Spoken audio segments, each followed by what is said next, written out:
তারেক জিয়াকে ক্ষমতাচ্যুত করতে আর বেশি দিন নেই বাংলাদেশ আওয়ামী লীগের। তারেক জিয়ার ক্ষমতাচ্যুত হলেই আবার ক্ষমতায় ফিরছে বাংলাদেশ আওয়ামী লীগের সভানেত্রী শেখ হাসিনা। এই বিষয়গুলো নিয়ে ভারতের পশ্চিমবঙ্গে তোলপাড় সৃষ্টি হয়েছে এবং বাংলাদেশের অনেক নিউজ মিডিয়ার মধ্যে আলোচনা শুরু হয়ে গিয়েছে। হঠাৎ করে কেন এত তোলপাড় সৃষ্টি হয়েছে, তার মেইন কারণ হচ্ছে বাংলাদেশ জুড়ে বাংলাদেশ আওয়ামী লীগের সাধারণ কর্মীরা রাজপথ প্রকম্পিত করে তুলছে জয় বাংলা স্লোগানে।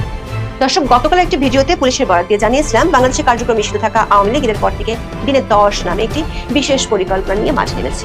আর এই পরিকল্পনা চিন্তিত পুলিশ ও প্রশাসন। তার একদিনের মাথায় খবর হলো 5 জুন আওয়ামী লীগের অঙ্গ সংগঠনগুলো বাংলাদেশের কমপক্ষে 9টি জেলায় 15টি মিছিল এবং 2টি সমাবেশ করেছে। এর মধ্যে গণমাধ্যমের অবাক করার বিষয় হলো নোয়াখালীতে ছাত্রলীগের মিছিল দেখে সরে গেল পুলিশ। গণমাধ্যমে প্রকাশিত খবরের তথ্য অনুযায়ী প্রায় 3000 বেশি কর্মী সমর্থকরা মিছিলটি বের করলে পুলিশ বাধা দেওয়ার চেষ্টা করেও ব্যর্থ হয়ে সরে যায়। ছাত্রলীগ কিংবা আওয়ামী লীগের মিছিল দেখে পুলিশ সরে গেছে এবং তা পুলিশ স্বীকারও করছে, আবার তারপর সমাবেশও করেছে।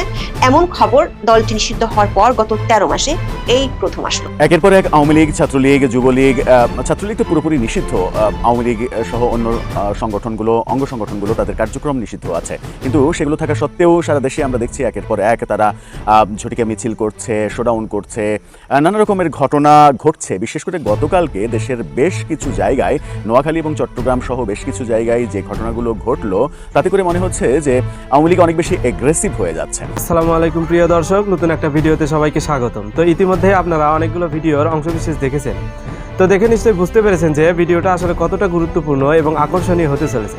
তো চলুন কথা না বাড়িয়ে সম্পূর্ণ ভিডিওটা দেখে আসি। দেখার আগে বলবো, যারা আমাদের চ্যানেলটি এখনো পর্যন্ত সাবস্ক্রাইব করেননি দয়া করে সাবস্ক্রাইব করে দিন। যারা ইতিমধ্যেই সাবস্ক্রাইব করে দিয়েছেন তাদের অসংখ্য ধন্যবাদ। তো প্রিয় দর্শক, চলুন কথা না বাড়িয়ে একটি লাইক দিয়ে সম্পূর্ণ ভিডিওটা দেখে আসি। তারেক জিয়াকে ক্ষমতাচ্যুত করতে আর বেশি দিন নেই বাংলাদেশ আওয়ামী লীগের। তারেক জিয়ার ক্ষমতাচ্যুত হলেই আবার ক্ষমতায় ফিরছে বাংলাদেশ আওয়ামী লীগের সভানেত্রী শেখ হাসিনা। এই বিষয়গুলো নিয়ে ভারতের পশ্চিমবঙ্গে তোলপাড় সৃষ্টি হয়েছে এবং বাংলাদেশের অনেক নিউজ মিডিয়ার মধ্যে আলোচনা শুরু হয়ে গিয়েছে। হঠাৎ করে কেন এত তোলপাড় সৃষ্টি হয়েছে, তার মেইন কারণ হচ্ছে বাংলাদেশ জুড়ে বাংলাদেশ আওয়ামী লীগের সাধারণ কর্মীরা রাজপথ প্রকম্পিত করে তুলছে জয় বাংলা স্লোগানে। 70 জন অ্যারেস্ট করা হয়েছিল কিছুদিন আগে চট্টগ্রামে। এরপরের দিন আবার 200-300 ছাত্রলীগের নেতাকর্মী বিশাল বড় একটি বিক্ষোভ মিছিল করে, সেখান থেকে আবার 100-র উপর গ্রেপ্তার করা হয়েছিল। আজকে আবার সারা বাংলাদেশ জুড়ে অনেকগুলো বিক্ষোভ মিছিল হয় বাংলাদেশ আওয়ামী লীগের পক্ষ হতে। যতই গ্রেপ্তার বাড়ছে ততই বাংলাদেশ আওয়ামী লীগের নেতাকর্মীরা বিক্ষোভ মিছিলের পরিমাণ বাড়িয়ে দিচ্ছে। তার মানে থ্রেড করছে কতজনকে গ্রেপ্তার করবা, যতই গ্রেপ্তার করবা ততই মিছিল করব, ততই মিছিলের সারি বড় হতে থাকবে। যাদের মনে এত সাহস আছে, সে রাজনৈতিক দলকে কখনো দমিয়ে রাখা সম্ভব?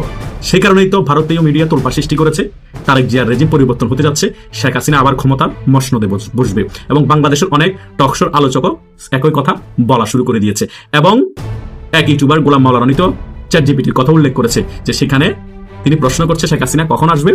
চ্যাটজিপিটিও নাকি খুব ক্লিয়ারলি বলছে শেখ হাসিনা শীঘ্রই ফিরে আসবে। আমার কথা হচ্ছে, চ্যাটজিপিটি কিভাবে বুঝলো যে শেখ হাসিনা শীঘ্রই ফিরে আসবে?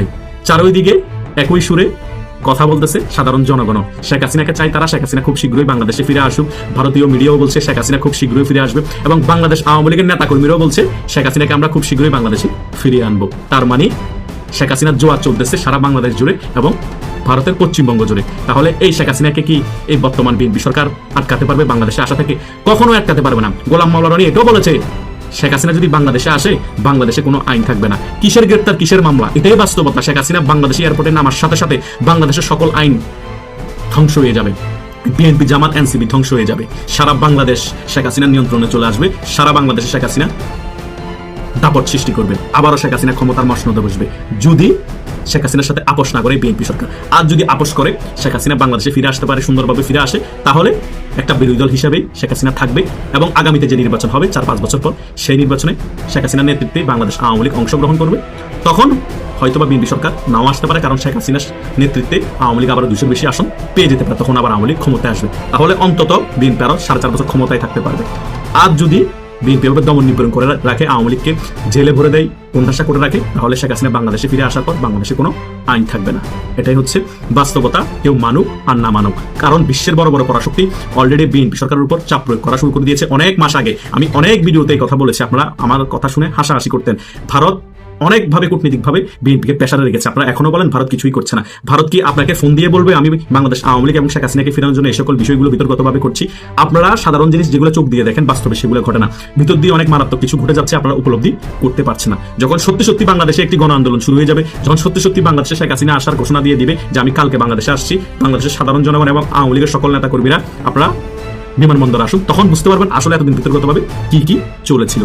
আসল রেজাল্ট আসা ছাড়া রাজনৈতিক বিষয়গুলো আপনারা ক্লিয়ারলি খালি চোখে দেখবেন না। আর ভারত চাণক্য নীতির রাজনীতিতে ফলো করে। চাণক্য নীতির রাজনীতি হচ্ছে স্লো পয়জনের মতো, আস্তে আস্তে বিষ প্রয়োগ করে আপনাকে মারবে, একবারে সব বিষ ঢেলে দেবে না যাতে ইনস্ট্যান্ট মারা যায়। তাই ভারতও সিস্টেমেটিকভাবে বিএনপি সরকারকে টেকনিক্যালি বা আস্তে আস্তে দুর্বল করছে, জনগণকে আওয়ামী লীগের পক্ষে নিয়ে আসছে গোয়েন্দাদের খেলার মাধ্যমে। রত বাংলাদেশ এখন অ্যাক্টিভ, যখন সম্পূর্ণরূপে বিষটা একেবারে শরীরে প্রয়োগ করে দিতে পারবে মানে বিএনপির উপর, তখন অটোমেটিক্যালি ভাবে বিএনপি রেজিম দুর্বল হয়ে যাবে, পড়ে যাবে, আর তখন আওয়ামী লীগ ইন করবে। আর তখনই আওয়ামী লীগের দাবদাবা চলবে সারা বাংলাদেশে এবং আওয়ামী লীগ ক্ষমতা মসনদে বসবে এবং শেখ হাসিনা বেঁচে থাকলে শেখ হাসিনা প্রধানমন্ত্রী হবে। এই সকল বিষয় করতে হলে আস্তে আস্তে করে আগাতে হবে, স্টেপ টু স্টেপ। কারণ আওয়ামী লীগ নির্বাচনের মাধ্যমে পতন হয়নি, আমাদের মনে রাখতে হবে। আওয়ামী লীগ পতন হয়েছে একটি ষড়যন্ত্রমূলক গণঅভ্যুত্থানের মাধ্যমে।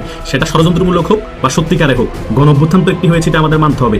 গণঅভ্যুত্থানের মাধ্যমে কোনো রাজনৈতিক দল যদি পতন হয়, সে রাজনৈতিক দল ফিরে আসতে অনেক বছর সময় লেগে যায়। কিন্তু আওয়ামী লীগ শক্তিশালী রাজনৈতিক দল হওয়ার কারণে, আওয়ামী লীগের পাশে বিশ্বের অনেক পরাশক্তি থাকার কারণে এবং ভারতের মতো পরাশক্তি থাকার কারণে আওয়ামী লীগ নিজেকে অনেক তাড়াতাড়ি সংগঠিত করে ফেলেছে এবং সংগঠিত করে রাজপথে তাদের শক্তি জানান দিচ্ছে কার্যক্রম নিষেধাজ্ঞা দিয়ে রাখার পরেও। এবং শেখ হাসিনা বাংলাদেশে ফিরে আসবে মাথা উঁচু করে, সেটাও শেখ হাসিনা বলছে। এটাই আওয়ামী লীগের সবচেয়ে বড় প্রাপ্তি এই 2 বছরে। আপনার হতাশাগ্রস্ত হওয়ার কোনো কিছু নাই এবং কোনটাশা হয়ে থাকলো, এই কোনটাশা বেশি দিন থাকবে না। বুক ফুলিয়ে বাংলাদেশে রাজনীতি করবেন খুব শীঘ্রই, এটা হচ্ছে বাস্তবতা। আমি আপনাদেরকে 100% শিওর দিয়ে বলছি, গত কিছুদিনের মধ্যেই বাংলাদেশের মধ্যে রাজনীতির অনেক কিছু পরিবর্তন হয়ে যাবে। যতই সময় যাবে তখন আপনারাই বুঝতে পারবেন যে আওয়ামী লীগের জোয়ার আসছে, সারা বাংলাদেশে আওয়ামী লীগ আবার শক্তিশালী হয়ে ফিরে আসছে এবং আওয়ামী লীগের শীর্ষ পর্যায়ে যে সকল নেতারা এখনো বিদেশে আছে তারাও হুট করে দেখবেন দেশে আসা শুরু করে দিয়েছে। এবং বাংলাদেশের যতগুলো জায়গায় ছাত্রলীগের এখনো কমিটি হয়নি, যুবলীগের এখনো কমিটি হয়নি, আওয়ামী লীগের এখনো কমিটি হয়নি, সকল কমিটি ভেঙে নতুন কমিটি দেওয়া হবে। আর যে সকল কমিটি আংশিক হয়েছে সে সকল কমিটিকে পূর্ণাঙ্গ করা হবে। মানে সারা বাংলাদেশে যুবলীগ, ছাত্রলীগ, আওয়ামী লীগকে উজ্জীবিত করে ফেলা হবে শেখ হাসিনা বাংলাদেশে ফিরার আগে। আর যখনই উজ্জীবিত হয়ে যাবে, সারা বাংলাদেশে শুধু হাসিনার জয় জয়কার হবে, সাধারণ জনগণ হাসিনার পক্ষ হয়ে রাস্তা নামার জন্য প্রস্তুত হবে। ভারত কূটনীতিকভাবে সিগন্যাল দিয়ে দিবে যে আপনি এখন বাংলাদেশে যান, আমাদের আপনাকে একেবারে সম্পূর্ণরূপে প্রোটেকশন দিতে পারবে বিতর্কতভাবে। তারাও মোটামুটি সকল কিছু গুছিয়ে ফেলেছে। বাংলাদেশের জনগণ আপনার পক্ষে আছে, আওয়ামী লীগের যেগুলো সাধারণ কর্মী তারাও এখন অ্যাক্টিভ আছে রাজপথে, তারা মারা গেলেও কোনো সমস্যা নেই, বাংলাদেশ আপনার নিয়ন্ত্রণে চলে আসবে, আপনি এখন বাংলাদেশে যেতে পারবেন। এটা ইনশিওর করতে আর বেশি সময়ের প্রয়োজন নেই, মোটামুটি শেষ পর্যায়ে আছে সেই ধাপটা। বিএনপি সে কারণে সকল কিছু বুঝতে পারছে, সে কারণে বিএনপির মহাসচিব মির্জা ফখরুল বলছে আমরা সকল দলকে ওপেনলি রাজনীতি করার সুযোগ দিতে চাই। কথা আস্তে আস্তে নরম হচ্ছে, রাশেদ ভয় পেয়ে যাচ্ছে, বিকাশ নুরও ভয় পেয়ে যাচ্ছে, বলে যে আওয়ামী লীগ ফিরবে, আজকেও কালকে হোক, আওয়ামী লীগকে এভাবে দমন নিপীড়ন করে চুপচাপ করে রাখা যাবে না। রুবিন ফারহান তো ক্লিয়ারলি বলেছে আওয়ামী লীগ নাই কোথায়, আওয়ামী লীগ তো এখনো বাংলাদেশে আছে, আওয়ামী লীগ ফিরবে কি? আওয়ামী লীগ তো অলরেডি ফিরে আছেই, জাস্ট কার্যক্রম নিষেধাজ্ঞা দেওয়া আছে। আওয়ামী লীগের কার্যক্রম নিষেধাজ্ঞা তুলে ফেলো, তারপর আওয়ামী লীগ বুঝাবে কত ধানে কত চাল। অলরেডি নিষেধাজ্ঞা দেওয়ার পর আওয়ামী লীগ বুঝিয়ে দিচ্ছে তাদের শক্তিমত্তা। তারা গুপ্ত রাজনীতি করে না, তারা ওপেনে রাজনীতি করে, তারা রাজপথে নামে রাজনীতি করে এবং তারা রাজপথে নেমে কিভাবে শক্তিশালী রাজনীতি করতে হয় সেটাও তারা সারা বাংলাদেশে অলরেডি এই 2 বছরে জানান দিয়ে দিয়েছে। আশা করছি আমি এই ভিডিওর আলোচনায় যে সকল বিষয়গুলো আপনাদেরকে মেসেজ দিয়েছি আপনারা ক্লিয়ারলি সকল বিষয় বুঝতে পেরেছেন, আর কোনো কনফিউশন থাকার কথা না। পুলিশ, গণমাধ্যম, স্থানীয় একাধিক সূত্র মতে 5 জুন শুক্রবার ঢাকায় ও নোয়াখালী এবং যশোরে 2টি করে, চট্টগ্রামে 3টি, কুমিল্লার মুরাদনগর, কিশোরগঞ্জ, শরীয়তপুর, সিরাজগঞ্জে 1টি করে মিছিল অনুষ্ঠিত হয়েছে। গত বছরের 12ই মে অন্তর্বর্তী সরকার নির্বাহী আদেশে আওয়ামী লীগের কার্যক্রম নিষিদ্ধ হওয়ার পর থেকে দলটি ও এর অঙ্গ সংগঠনগুলো বহু মিছিল করেছে বা করার চেষ্টা করেছে। এতদিন গণমাধ্যমে এসব মিছিলকে ঝটিকা মিছিল বলা হতো, কিন্তু 5 জুন শুক্রবার নোয়াখালীর একটি মিছিল আর ঝটিকা মিছিল ছিল না, বরং মিছিলটির খবর প্রকাশিত হওয়ার পর পুলিশ পড়ে গেছে বিব্রতকর পরিস্থিতি। এই মিছিল নিয়ে খবরের শিরোনাম হলো ছাত্রলীগের মিছিল দেখে সরে গেল পুলিশ। গণমাধ্যমের খবরে বলা হয়েছে নোয়াখালীর সদর উপজেলায় বাংলাদেশের সাবেক প্রধানমন্ত্রী শেখ হাসিনার সমর্থনে সন্ত্রাস ও চাঁদাবাজির বিরুদ্ধে বিক্ষোভ মিছিল ও সমাবেশ করেছে সরকারের নির্বাহী আদেশে কার্যক্রম নিষিদ্ধ থাকা আওয়ামী লীগের অঙ্গ সংগঠন ছাত্রলীগ ও যুবলীগ। একাধিক গণমাধ্যমের খবরে বলা হয়েছে মিছিলের শুরুতে পুলিশ বাধা দেয়, কিন্তু বিক্ষোভকারীদের সংখ্যা বাড়তে থাকলে এক পর্যায়ে পুলিশ সরে যায়। শুক্রবার 5 জুন জুমার নামাজ শেষে উপজেলার 99 ইউনিয়নের বাগেরহাট বাজারে ইউনিয়নের এই মিছিল বের করা হয়।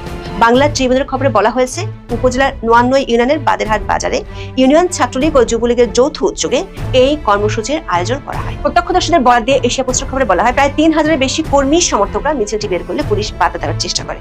পুলিশের বাধা উপেক্ষা করে তারা মিছিল নিয়ে অগ্রসর হয়। বাজারের প্রধান প্রধান সড়ক প্রদক্ষিণ করেন তারা। বিক্ষোভ মিছিলে সভাপতিত্ব করেন নোয়াখালী ইউনিয়ন ছাত্রলীগের সাবেক সভাপতি ও সাবেক ইউপি চেয়ারম্যান প্রার্থী আশরাফুল করিম চৌধুরী বাবু। দর্শক, নোয়াখালীতে ছাত্রলীগ শুধু বিশাল মিছিল করেনি, করেছে সমাবেশ। মিছিল শেষে সংক্ষিপ্ত সমাবেশে আশরাফুল করিম চৌধুরী বাবু দাবি করেন, তারা যারা রাজপথে নেমেছেন তারা অন্যায় এবং সব ধরনের সন্ত্রাসী কর্মকাণ্ডের বিরুদ্ধে প্রতিবাদ জানাতে এসেছেন। যতদিন পর্যন্ত শেখ হাসিনা ফিরে না আসবেন ততদিন তারা রাজপথ ছাড়বেন না বলে দাবি করেন। এ বিষয়ে সুধারা মডেল থানার ভারপ্রাপ্ত কর্মকর্তা বা ওসি তৌহিদুল ইসলাম বলেন, পুলিশের একাধিক দল সেখানে উপস্থিত ছিল, কিন্তু বিক্ষোভকারীদের সংখ্যা এত বেশি ছিল যে যা তাৎক্ষণিক নিয়ন্ত্রণ করা সম্ভব হয়নি। ওসি তৌহিদুল ইসলাম বাংলা ট্রিবিউনকে বলেছেন, আগে থেকে টের পেয়ে পুলিশের একাধিক দল সেখানে উপস্থিত ছিল, কিন্তু পুলিশের বাধা উপেক্ষা করে মিছিলটি সামনে এগিয়ে যায়। দর্শক, এতদিন আগের ভিডিওতে আমরা জানিয়েছিলাম পুলিশের পক্ষ থেকে সরকারকে জানানো হয়েছে আওয়ামী লীগের অঙ্গ সংগঠনগুলো যখন মিছিল করে তখন স্থানীয় লোকজনের সহায়তা পাচ্ছে। এমন পরিস্থিতিতে পুলিশের বর্তমান যে পরিস্থিতি তাতে এই মিছিল ঠেকানো সম্ভব নয়। সেটি দেখা গেল নোয়াখালী সদর উপজেলায়, যেখানে শুধু মিছিল নয় সমাবেশও হয়েছে এবং পরিস্থিতি বিবেচনায় পুলিশের সরে যাওয়া ছাড়া অন্য কোনো উপায় ছিল না। বিশেষ করে গত কয়েকদিনে চট্টগ্রামের পরিস্থিতি পর্যালোচনা করে পুলিশ সদর দপ্তরের কর্মকর্তারা বলছেন, যেসব রাজনৈতিক দলের জনভিত্তি আছে তাদেরকে গ্রাসরুট লেভেলে পুলিশ দিয়ে ঠেকানো প্রায় অসম্ভব। পুলিশের এক গোয়েন্দা প্রতিবেদনে বলা হয়েছে, দলটি এরই মধ্যে সমাবেশ ও সভা করার পরিকল্পনা নিয়েছে। নোয়াখালীতে মিছিল সমাবেশের আগে দৈনিক প্রথম আলোর খবরে বলা হয়েছে, চট্টগ্রামের ফটিকছড়ি উপজেলায় শতাধিক নেতাকর্মীর উপস্থিতিতে মত বিনিময় সভা করেছে ছাত্রলীগ। সামাজিক যোগাযোগ মাধ্যমে এসবের অনেক ছবি ছড়িয়ে পড়েছে। খোঁজ নিয়ে জানা গেছে, গতকাল বৃহস্পতিবার সন্ধ্যায় উপজেলার রোসাংগাড়ি এলাকায় একটি ধর্মীয় প্রতিষ্ঠানের বিশ্রামাগারে এই সভা হয়। সংগঠনের ফটিকছড়ি উপজেলার শাখা সভাটির আয়োজন করে। দৈনিক ইনকিলাবের খবরে বলা হয়েছে, বিশ্রামাগারটি চট্টগ্রাম সিটি কর্পোরেশনের সাবেক মেয়র মঞ্জুর আলমের অর্থায়নে মাইজ ভান্ডারি ভক্তদের জন্য নির্মিত ও পরিচালিত। সেখানে ফটিকছড়ি উপজেলা ছাত্রলীগের ব্যানারে এই সভার আয়োজন করা হয়। সভায় উপজেলার বিভিন্ন ইউনিটের শতাধিক নেতাকর্মী অংশ নেন। সামাজিক যোগাযোগ মাধ্যমে ছড়িয়ে পড়া ছবিতে দেখা যায় নিষিদ্ধ ছাত্রলীগের স্থানীয় কয়েকজন নেতা বক্তব্য দিচ্ছেন। তাদের পেছনে একটি ব্যানার টাঙানো, এতে লেখা রয়েছে উপজেলার ছাত্রলীগের তৃণমূল ও কারা নির্যাতিত নেতাদের নিয়ে আলোচনা ও মতবিনিময় সভা। সভায় শ্রোতাদের সারিতে সংগঠনের শতাধিক নেতা কর্মী বসেছিলেন। পুলিশ জানায়, সবার বিষয়টি জানার পর ঘটনাস্থলে অভিযান চালায় পুলিশ, তবে এর আগেই ছাত্রলীগের নেতা কর্মীরা ঘটনাস্থল ত্যাগ করেছে। এই ঘটনায় রাতে পুলিশ বাদী হয়ে সন্ত্রাস বিরোধী আইনে থানায় একটি মামলা করেছে। জানতে চাইলে ফটিকছড়ি থানার ভারপ্রাপ্ত কর্মকর্তা রবিউল আলম খান শুক্রবার সকালে প্রথম আলোকে বলেন, সভায় যারা উপস্থিত হয়েছেন তাদের ধরতে পুলিশের অভিযান অব্যাহত রয়েছে। দীর্ঘ সময় ধরে চলা এই কর্মসূচির ছবি ও ভিডিও সন্ধ্যার পর সামাজিক যোগাযোগ মাধ্যমে ছড়িয়ে পড়লে এলাকায় ব্যাপক আলোচনা সমালোচনার জন্ম দেয়। বিষয়টি জানাজানি হওয়ার পর আইন শৃঙ্খলা রক্ষাকারী বাহিনী নড়েচড়ে বসে এবং রাতে অভিযান চালিয়ে সভায় অংশ নেওয়া কয়েকজনকে আটক করে। চট্টগ্রামের আঞ্চলিক দৈনিকগুলোর খবরে বলা হয়েছে, চট্টগ্রাম মহানগরের আগ্রাবাদ ও ষোলশহর এলাকায় কার্যক্রম নিষিদ্ধ ঘোষিত আওয়ামী লীগ ও এর অঙ্গ সংগঠনের নেতাকর্মীরা পৃথক বিক্ষোভ মিছিল করেছে। শুক্রবার সকালে অনুষ্ঠিত এসব মিছিলের ভিডিও সামাজিক যোগাযোগ মাধ্যমে ছড়িয়ে পড়ে। প্রত্যক্ষদর্শী এবং ভিডিও ফুটেজ থেকে জানা যায়, আগ্রাবাদ এলাকায় মাথায় কাফনের কাপড় বেঁধে বাংলাদেশ আওয়ামী যুবলীগ চট্টগ্রাম মহানগরের ব্যানারে একটি মিছিল বের করা হয়। মিছিলটি বারিক বিল্ডিং রোড থেকে শুরু হয়ে শেখ মুজিব সড়ক হয়ে আগ্রাবাদ মোড়ে দিকে যায়। মিছিলকারীদের হাতে থাকা ব্যানারে আমি শিশু মৃত্যু, শিশু ধর্ষণের ঘটনা জড়িতদের বিচারের দাবি এবং বিদ্যুৎ ও গ্যাসের মূল্যবৃদ্ধির প্রতিবাদে কর্মসূচির কথা উল্লেখ ছিল। পরে মিছিলটি বিদ্যুৎ ভবনের সামনে পৌঁছালে অংশগ্রহণকারীরা সড়ক বিভাজকের উপর উঠে বিভিন্ন স্লোগান দেন। একই দিনে নগরের আউটার রিং রোড এলাকাতেও আরেকটি মিছিল হয়েছে। অন্যদিকে ষোলশহর এলাকায় মুরাদপুরমুখী সড়কে আওয়ামী লীগের কার্যক্রম নিষিদ্ধের প্রতিবাদ এবং বিভিন্ন রাজবন্দীর মুক্তির দাবিতে বিক্ষোভ মিছিল করেন 8 নম্বর শুল্কশহর ওয়ার্ড যুবলীগের সভাপতি মোহাম্মদ আবুল বাশারের অনুসারীরা। এ নিয়ে চলতি মাসের 5 দিনে চট্টগ্রাম মহানগরে নিষিদ্ধ ঘোষিত আওয়ামী লীগ ও সহযোগী সংগঠনের নেতাকর্মীরা অন্তত 15টি মিছিল করেছে। পহেলা জুনের বিশাল শোডাউনের পর মহানগরের বিভিন্ন থানা এলাকায় অভিযান চালিয়ে আওয়ামী লীগ, যুবলীগ, ছাত্রলীগ ও সহযোগী সংগঠনের 68 জন নেতাকর্মীকে গ্রেপ্তার করে চট্টগ্রাম মেট্রোপলিটন পুলিশ বা সিএমপি। এদিকে রাজধানী ঢাকায় হাইকোর্টের প্রধান ফটকে ব্যানার লাগিয়ে ঝটিকা মিছিল করেছে ছাত্রলীগ। এই সময় তারা হাইকোর্টের প্রধান ফটকের সামনে একটি ব্যানার লাগিয়ে দিয়ে প্রতিবাদ জানায়। সামাজিক যোগাযোগ মাধ্যমে ছড়িয়ে পড়া 34 সেকেন্ডের একটি ভিডিওতে দেখা যায় অংশগ্রহণকারীরা হাইকোর্টের প্রধান ফটকের সামনে অবস্থান নিয়ে একটি ব্যানার প্রদর্শন করছে। ব্যানারে লেখা ছিল প্রত্যাবর্তন 2.0 লোডিং। এদিকে লক্ষ্মীপুরের রামগতিতেও আওয়ামী লীগের পক্ষে মিছিল হয়েছে। এই ঘটনায় ছাত্রলীগ কর্মী ইয়াসিন আরাফাতকে আটক করে পুলিশ। পরে ছাত্রলীগের 12 কর্মী সমর্থকের নামে বাদী হয়ে মামলা দায়ের করে পুলিশ। যশোরের বেনাপোলে নিষিদ্ধ সংগঠন ছাত্রলীগের কর্মীরা মিছিল বের করলে সন্দেহভাজন 2 জনকে আটক করেছে পুলিশ। 5 জুন জুম্মার নামাজের আগ মুহূর্তে বেনাপোলে 15 থেকে 20 জন যুবক ছাত্রলীগের ব্যানার হাতে নিয়ে মিছিল করেছে। বেনাপোলের পাশাপাশি যশোরের বাঘারপাড়া উপজেলার রুস্তমপুর এলাকায় মিছিল করেছে। পুলিশের দুটি সংস্থার 2 জন কর্মকর্তা বলছেন, দেশের কোথাও না কোথাও প্রায় প্রতিদিনই মিছিল বের করছে। আগের তুলনায় তাদের মিছিলের আকারও বড় হচ্ছে। পুলিশ এদের দমাতে পারছে না। প্রকাশ্যে কার্যক্রম নিষিদ্ধ সংগঠন এসব কর্মসূচি জনমনে ও রাজনৈতিক মহলে ব্যাপক আলোচনা জন্ম দিয়েছে। আবার এতদিন দলটির কর্মসূচিতে ছিল পার্টির ব্যান্ড তুলে নেওয়ার দাবি, কিন্তু 5ই জুন থেকে নানা সামাজিক অর্থনৈতিক ইস্যু যোগ হয়েছে। পুলিশের পক্ষ থেকে আগেই বিষয়টি রাজনৈতিকভাবে মোকাবেলার পরামর্শ দেওয়া হয়েছিল। নোয়াখালী ও চট্টগ্রামের পর বিষয়টি আরো বাড়তে পারে বলে আশঙ্কা করেছেন পুলিশের ঊর্ধ্বতন কর্মকর্তারা। তারা মনে করেন এখন মাঠে সেনাবাহিনী, ধীরে ধীরে তারা ব্যারাকে ফিরে যাচ্ছে, সীমান্তে পুশিন ইস্যু নিয়ে ব্যস্ত আছে বর্ডার গার্ড বাংলাদেশ। আর 24 আগস্টের পর থেকে পুলিশের অবস্থা বলার মতো নেই। পুলিশ হত্যার বিচারে ইনজেমনিটি দেওয়ার বিষয়টিও মাঠ পর্যায়ে পুলিশকে মর্মাহত করেছে। সম্প্রতি গণহারে উচ্চপদস্থ পুলিশকে বাধ্যতামূলক অবসরে পাঠানো এবং পদোন্নতিতে বৈষম্যের জন্য পুলিশের অসন্তোষ আছে। এমন পরিস্থিতিতে পুলিশ রাজনৈতিক বিবাদ মেটানো এবং দমন-পীড়ন ইস্যুতে আর যেতে চায় না। আবার বেশিরভাগ পুলিশকে প্রোটোকলে ব্যস্ত থাকতে হয়। পুলিশ কর্মকর্তারা মনে করেন সামনের দিনগুলোতে মিছিল সভা আরো বাড়লে রাজনৈতিকভাবে তার দোষ পুলিশের উপর চাপানো হবে, কিন্তু পুলিশের তাতে বেশি কিছু করার থাকবে না। এদিকে পুলিশের একটি সূত্র বলছে কার্যক্রম নিষিদ্ধ থাকা দলটি সামনের বাজেট অধিবেশনকে কেন্দ্র করে জাতীয় সংসদের সামনে জড়ো হতে পারে। এমন আশঙ্কা ত্রয়োদশ জাতীয় সংসদের দ্বিতীয় অধিবেশন উপলক্ষে জাতীয় সংসদ ভবন ও পার্শ্ববর্তী এলাকায় সব ধরনের সভা সমাবেশ, মিছিল, শোভাযাত্রা এবং বিক্ষোভ প্রদর্শনের উপর নিষেধাজ্ঞা জারি করেছে ঢাকা মেট্রোপলিটন পুলিশ বা ডিএমপি। শুক্রবার গণমাধ্যমে পাঠানো গণবিজ্ঞপ্তিতে বলা হয় আগামী 7 জুন থেকে ত্রয়োদশ জাতীয় সংসদের দ্বিতীয় অধিবেশন শুরু হবে। অধিবেশন নির্বিঘ্নভাবে পরিচালনা এবং শেরে বাংলা নগরস্থ জাতীয় সংসদ ভবন ও পার্শ্ববর্তী এলাকার শান্তি শৃঙ্খলা বজায় রাখার স্বার্থে ঢাকা মেট্রোপলিটন পুলিশ অর্ডিন্যান্সের 28 ও 29 ধারায় প্রদত্ত ক্ষমতা বলে এই নিষেধাজ্ঞা জারি করা হয়েছে। পুলিশের একজন কর্মকর্তা বলছেন, এই ধরনের বিজ্ঞপ্তি সংসদ অধিবেশনের আগে খুব স্বাভাবিক হলেও সাম্প্রতিক সময়ে আওয়ামী লীগের মিছিলের সংখ্যা বাড়ায় বিষয়টি এবার গুরুত্ব দেওয়া হচ্ছে। দর্শক, কয়েকদিনের ব্যবধানে আমরা দেখেছি ব্রাহ্মণবাড়িয়ায় বেশ বড় শোডাউন, এরপরে চট্টগ্রামে একাধিক শোডাউন, চট্টগ্রামে ইঞ্জিনিয়ার মোশাররফকে কেন্দ্র করে জানাজা, তার আগে পরে বিভিন্ন ধরনের শোডাউন, গতকালকে আবারও যুবলীগের শোডাউন। এই ঘটনাগুলো যখন ঘটছে, মাঝে তোফায়েল আহমেদের জানাজা কেন্দ্রিক একটা অবস্থা, সিচুয়েশন তৈরি হওয়ার চেষ্টা, এবং গতকালকে চট্টগ্রামে যুবলীগের সাথে নোয়াখালীতে আওয়ামী লীগের ছাত্রলীগের মিছিল বেশ চাঞ্চল্যের সৃষ্টি করেছে। এবং পুলিশের পক্ষ থেকেই বিভিন্ন অসমর্থিত সূত্র বলছে যে হাজার হাজার কর্মীরা যখন মিছিল করে এবং তাদের মিছিলে যখন জনসংখ্যা বাড়তে থাকে তখন পুলিশ সেখান থেকে সরে যেতে বাধ্য হয়। নোয়াখালীর ঘটনা নিয়ে বাংলা ট্রিবিউনের এই শিরোনামটা দেখে নিতে পারেন। তারা মিছিলের ছবি দিয়ে বলছে, শুধুমাত্র বাংলা ট্রিবিউন না, বাংলাদেশের যত গণমাধ্যম আছে সব গণমাধ্যমে গুরুত্ব সহকারে এই খবরটা প্রকাশ করা হয়েছে। বাংলা ট্রিবিউন বলছে নোয়াখালীতে নিষিদ্ধ ছাত্রলীগের মিছিল। এই ঘটনা যখন বলছে তারা, তখন আমরা দেখছি যে ইত্তেফাক যেটা বলছে, ইত্তেফাকের শিরোনামটা দেখলেন, ইত্তেফাকে বলছে হাজারো নেতাকর্মী নিয়ে ছাত্রলীগের মিছিল, সরে গেল পুলিশ। অর্থাৎ পুলিশ সরে গেছে সেখান থেকে, পুলিশ তাদেরকে প্রতিহত করেনি কিংবা পুলিশ তাদের উপরে কোনো অ্যাকশন নিতে পারেনি। এই ঘটনা যখন আমরা নোয়াখালীতে দেখছি, তখন চট্টগ্রামে আবার দেখছি, চট্টগ্রামে কালের কণ্ঠের এই শিরোনামটা দেখে নিন। সেখানে বলা হচ্ছে যে এবার কাফনের কাপড় বেঁধে চট্টগ্রামে নিষিদ্ধ যুবলীগের মিছিল। নিষিদ্ধ যুবলীগ বলা হচ্ছে, যুবলীগ কিন্তু নিষিদ্ধ না, যুবলীগের কার্যক্রম নিষিদ্ধ, একমাত্র নিষিদ্ধ হচ্ছে ছাত্রলীগ। যাই হোক, তারা তাদের মতো করে শিরোনাম করেছে। এখন নোয়াখালীর যে ঘটনাটা, সেই ঘটনা চাঞ্চল্যের সৃষ্টি করেছে বটে। যুবলীগের যে কর্মকাণ্ড, কাফনের কাপড় নিয়ে চট্টগ্রামের শোডাউন, সেটাও ব্যাপক চাঞ্চল্যের সৃষ্টি করেছে। কিন্তু নোয়াখালীটা অনেক বেশি চাঞ্চল্যের সৃষ্টি করেছে, কারণ সেখান থেকে পুলিশ সরে গেছে, যেটাকে আওয়ামী লীগের অ্যাক্টিভিস্টরা বলছেন যে পালিয়ে গেছে। কি হয়েছে সেখানে? নোয়াখালীর সদর উপজেলায় আওয়ামী লীগ সভানেত্রী শেখ হাসিনার সমর্থনে বিক্ষোভ মিছিল ও সমাবেশ করেছে নিষিদ্ধ সংগঠন ছাত্রলীগের নেতাকর্মীরা। মিছিলের শুরুতে পুলিশ বাধা দিলেও এক পর্যায়ে তারা ঘটনাস্থল থেকে সরে যায় কিংবা সরে যেতে বাধ্য হয়, কারণ মিছিলে জনসংখ্যা বাড়তে শুরু করেছিল। এই ঘটনা ঘটে ইউনিয়নের 99 ইউনিয়নের বাঁধেরহাট বাজারে। ইউনিয়ন ছাত্রলীগ ও যুবলীগের যৌথ উদ্যোগে এই কর্মসূচির আয়োজন করে তারা।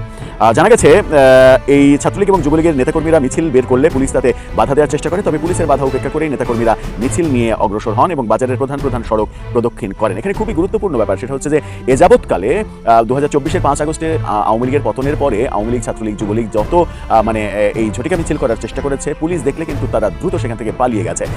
অনেক ক্ষেত্রে তারা গ্রেপ্তার হয়েছে। পুলিশ দেখলে তারা আর সেই অবস্থান করেছে, এরকম ঘটনা এর আগে ঘটেনি, যেটা গতকালকে নোয়াখালীতে ঘটলো। এটা গত 2 বছরের মধ্যে সব থেকে গুরুত্বপূর্ণ ঘটনা, যে পুলিশ দেখে তারা আরও গতি বাড়িয়েছে, সরে যায়নি এবং বরং পুলিশ সরে যেতে বাধ্য হয়েছে। এই ঘটনা বিক্ষোভ মিছিলে সভাপতিত্ব করেন নোয়াইন ইউনিয়ন ছাত্রলীগের সাবেক সভাপতি ও সাবেক ইউপি চেয়ারম্যান প্রার্থী আশরাফুল করিম চৌধুরী বাবু। সুধারাম থানার ওসি তৌহিদুল ইসলাম জানিয়েছেন, আগে থেকে টের পেয়ে পুলিশের একাধিক দল সেখানে উপস্থিত ছিল, কিন্তু পুলিশের বাধা উপেক্ষা করেই মিছিলটি সামনে এগিয়ে যায়। কোনো ধরনের অনাকাঙ্ক্ষিত ঘটনা এড়াতে এক পর্যায়ে পুলিশ সেখান থেকে সরে যায়। ওসি নিজেও স্বীকার করেছেন যে পুলিশ সেখান থেকে সরে যায়। অনাকাঙ্ক্ষিত ঘটনায় কি ঘটবে?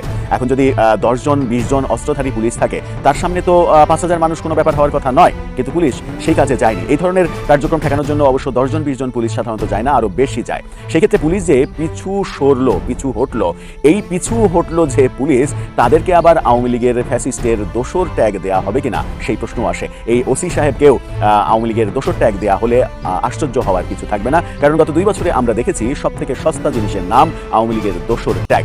পুলিশ কেন সরে গেল? পুলিশের মধ্যেই ছাত্রলীগ আছে, পুলিশের মধ্যেই আওয়ামী লীগ আছে, পুলিশ তাদের গ্রেপ্তার না করে সরে যাবে কেন? এই প্রসঙ্গগুলো আসবে।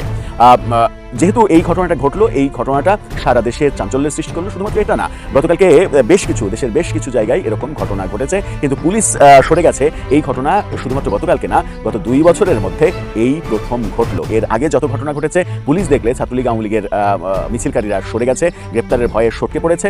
গতকালকে পুলিশই সটকে পড়লো, যেটা ওসি নিজে স্বীকার করলেন। এই দৃশ্য খুব একটা স্বাভাবিকভাবে নেওয়ার কিন্তু কোনো কারণ নেই, কারণ আওয়ামী লীগ যদি মানে এই 1-2 হাজার নেতাকর্মীর ব্যাপারেই যদি এরকম অবস্থা হয়, তাহলে আওয়ামী লীগ ক্রমেই তাদের মনে হচ্ছে তারা এগ্রেসিভ হয়ে উঠছে। তারা যদি সত্যি এগ্রেসিভ হয়ে ওঠে, সেটা কন্ট্রোল করা পুলিশের পক্ষে অনেক বেশি কঠিন হবে। পুলিশ দিয়ে হবে না আদতে। পুলিশ দিয়ে এত বড় একটা দল যদি চায় যে মাঠে তারা একটা সিচুয়েশন ক্রিয়েট করবে, তাহলে কিন্তু তাদেরকে কন্ট্রোল করা একেবারেই কঠিন কাজ হয়ে যাবে। সেই ব্যাপারটা মাথায় রেখেই হয়তো সরকার ভূমিকা পালন করবে তাদের। তবে একদিকে আওয়ামী লীগের এগ্রেসিভ হওয়া, অন্যদিকে সরকারের এগ্রেসিভ হওয়া, মানে সরকারের প্রতিহত করতে চাওয়া, এই দুই মানে শক্তি প্রয়োগের চেষ্টা যদি একত্রিত হয়, তাহলে সেখানে সংঘর্ষ অবধারিত। সেদিকেই কি যাচ্ছে সিচুয়েশন? দর্শক, আপনার মতামত জানিয়ে লিখতে পারেন আমাদের কমেন্ট বক্সে। তো প্রিয় দর্শক, আশা করছি সম্পূর্ণ ভিডিওটা মনোযোগ দিয়ে দেখেছেন। দেখে কি বুঝলেন, কি জানলেন, আপনাদের গুরুত্বপূর্ণ মতামতগুলো আমাদের কমেন্ট বক্সে জানিয়ে দিন। পারলে ভিডিওটা শেয়ার করে অন্যকে দেখার সুযোগ করে দিন। আবারও বলছি, যারা আমাদের চ্যানেলটি এখনও পর্যন্ত সাবস্ক্রাইব করেননি, দয়া করে সাবস্ক্রাইব করে দিন। যারা ইতিমধ্যেই সাবস্ক্রাইব করে দিয়েছেন, তাদের অসংখ্য ধন্যবাদ। তো প্রিয় দর্শক, আজকের মতো এই পর্যন্তই। দেখা হবে পরবর্তী কোনো নিউজে। ততক্ষণ সবাই ভালো থাকবেন, সুস্থ থাকবেন। আল্লাহ হাফেজ।